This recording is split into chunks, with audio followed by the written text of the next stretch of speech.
Aquaculture is one of Tasmania's expanding industries, and it's a similar story worldwide. For the past 40 years, the industry has, on average, increased at close to 9% a year.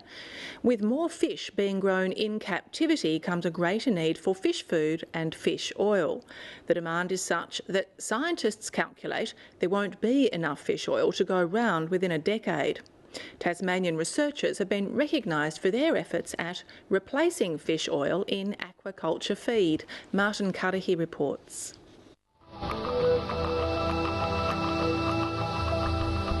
It's delivery time at Huon Aquaculture.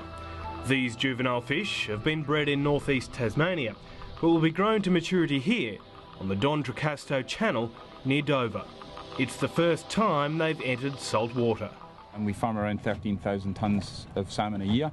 As I say, it's Atlantic salmon, it's an imported species, it's a non-native species. It grows very well in these conditions. 9 months of the year it's perfect here for growing salmon. The company uses about 18,000 tonnes of fish feed every year in the form of pellets. Most of it is made out of anchovies and pilchards, which are caught off the coast of South America. The feed is loaded at Port Huon and brought down the channel to satisfy millions of hungry fish. It's loaded into solar-powered feeders and then dispersed. Fish have very specific nutritional needs, and because they're kept by us in these pens, they don't have an ability to go and forage and select from a variety of diet items. So we have to make sure that the feed we give them is appropriate for every stage of their life. Part of their diet is actually fish oil. It's a little-known fact, but fish don't produce what we call fish oil. They need it in their diet just as much as we do. It originally comes from algae, and in the wild it's passed up the food chain. So when salmon are born and bred in captivity, the animals need the oil as part of their diet. But that poses a slight problem. Scientists estimate there's only enough fish oil left for another decade or so, and a suitable, sustainable alternative must be found. If we can't make aquaculture sustainable, it will gradually disappear. We won't be able to keep the industry going. That means that we'll remove one of our most healthy food sources that's available to our community. Professor Chris Carter and a CSIRO colleague, Dr. Peter NICHOLS, have recently been rewarded for their work in finding an alternative to fish oil for feedstock. They were recognised at last week's Australasian Aquaculture Awards in Melbourne after spending more than a decade on the project.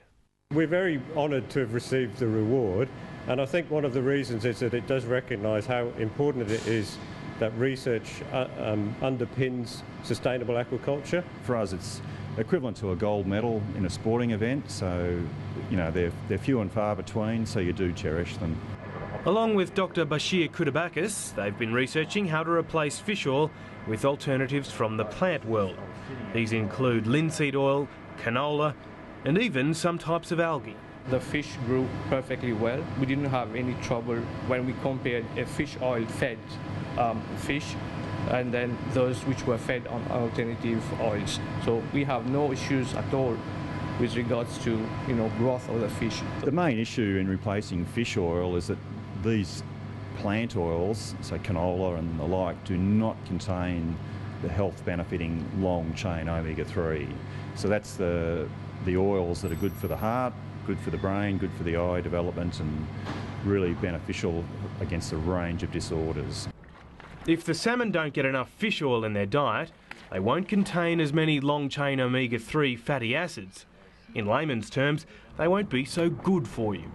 The scientists are now working on strategies to ensure there's enough goodness in the farmed fish. You grow the fish with an alternate oil, vegetable oil or animal fat, and then for the grow-out period, a grow-out phase, and then just a few months prior to harvest, then you finish off with a typical fish oil diet.